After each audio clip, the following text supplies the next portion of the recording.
been discussing the concept of Khilafat, and we got to the point where Hazrat Saab had appointed a number of people to take the path in his name, and he did that in his own lifetime. So there was no requirement of an individual Khalifa who's the only one who can accept that and ask people to join the movement. So that was one aspect, and as I explained to you, that was part of the reformation that Hazrat Sahib carried out in the Islamic aspect of what's called tariqah. The question then was, how is the movement going to be run? Who is going to be, initially it was Hazrat Sahib who took all the decisions and so on, and dealt with contributions and funds as they came in. So who was going to deal with that? So Hazrat Sahib set up an Anjuman who was going to deal with the administration of the Jamaat. And he wrote a will to that effect. And in that will, he said a number of things which have been translated into English, and I'll read out the English from this booklet for you. As the Anjuman is the successor of the divinely appointed Khalifa, it shall have to remain wholly clear of worldly taint. Now there's an important point to remember here is this, that Qadianis believe that Hazrat Sahib was a prophet and their Khalifas are the Khulafa under the promise given by God in the Holy Quran in Ayat Istikhlaf. But here Hazrat Sahib says Anjuman is the successor to the divinely appointed Khalifa. So Hazrat Sahib says, I am the divinely appointed Khalifa. I am the one about whom there is a promise in Ayat Istikhlaf. And of course his successor is the Anjuman. The second thing, well, he said many things, but another thing he said was, I don't want to obtain money from you and make it my own.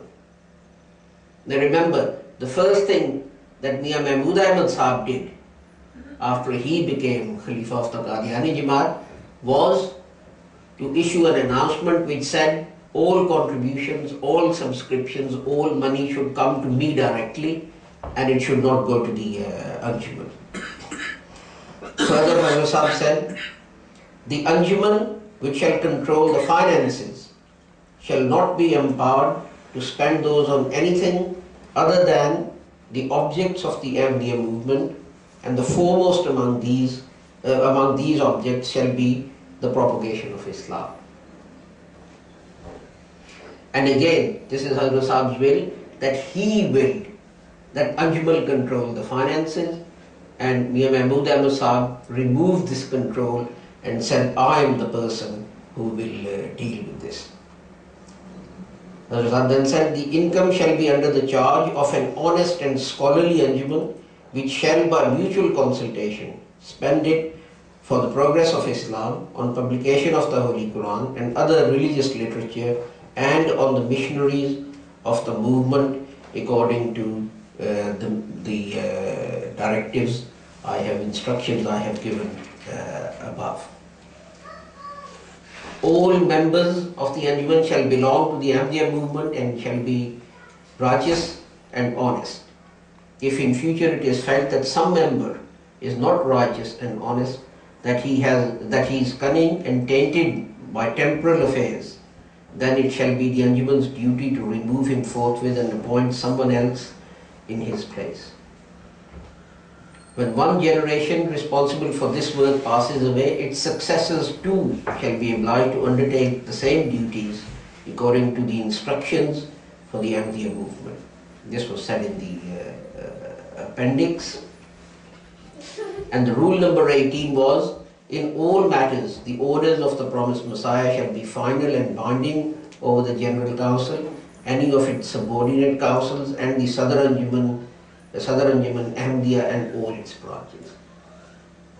Another change that Mian Sahib made to Hazrat Sahib's will was that in this rule, as soon as he became Khalifa, he had the promised Messiah, the word promised Messiah, struck out and replaced by his name, so that the rule read, when the in all matters the orders of Mian Bashiruddin Mahmud Ahmad shall be final and binding. So as soon as he became, or during the Khilafat, the so-called Khilafat of Mian Sahib, we have the tombstone placed on Hazrat Sahib's grave, that is changed, and word Mujaddid Sajjad removed.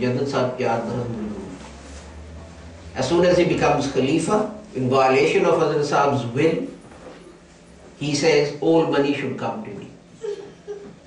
Again, in violation of Hazrat Sahib's will, he says that my decisions shall be final. Now remember, Hazrat Sahib set up this Anjuman and he ran it in practice for a number of years before he passed on.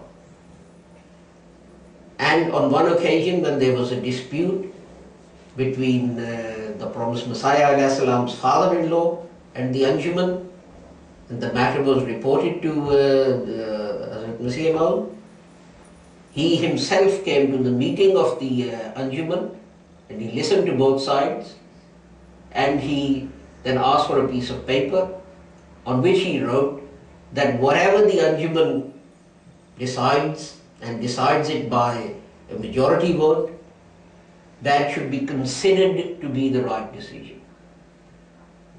And then he went on to say, in some matters, in some religious matters, the Anjuman's decision should be reported to me first before it's announced, because it may be that God has some purpose in mind. But then he went on to say, that is only restricted to my lifetime. After me, any decision taken by the Anjuman, by the Sadr Anjuman Ahmadiyya, by a majority, shall be considered to be the right decision. And Mian Sahib got rid of this rule as well. So this deals with a number of issues. Qadiani sometimes say to us, you accepted the first Khalifa, why didn't you accept the second one? Well, the reason is obvious. The first Khalifa didn't make any changes to what Hazrat Sahib had said. He is the one who put that tombstone up. He didn't change the terms of the will and put his own name in there. But most importantly, Hazrat Maulana Nuruddin did not have a precondition that to be an Ahmadi, to remain a member of the Ahmadiyya Jamaat, you must take a bath on his hand. There were a number of people in the Jamaat. Some were leaders of their branches. For example, there was Hakim Shahnawaz in Rawalpindi. When people went to him and said, you must take the bath of Hazrat Maulana Nuruddin, his reply was, by taking the bath of the promised Messiah, I gained something spiritually. Let Nuruddin tell me what I will gain by taking a bath on his hand, and I will take the bath. Otherwise, I am not going to do it. And when this was reported to Hazrat Maulana Nuruddin, he did not throw Hakim Shahnawaz Sahib out of the Jamaat. He was angry with the people who went and asked Hakim Sahib to take his bath. He said, I didn't ask you to do it. He said, he is my brother's saint, you are my followers. And he left him in charge of Rawalpindi Jamaat until the day that he passed away. It is not that we don't object to Khilafat per se, but the interpretation and the meaning that has been given to it by the Qadiani Jamaat that we object to, and we mostly object to the fact that they raised no objection at all to when Mian Sahib actually changed the terms and conditions of the will, which is a heinous sin in Islam, to change someone's will. And he changed them, and no one in their Jamaat raise their voice against it. Next week, inshallah, I'll finish this topic by going through a speech that Hazrat Maulana Nuruddin made exactly on this topic of Khilafat and how his Khilafat was established and who is the true Khalifa of Hazrat Mirza Ghulam Ahmad Sahab.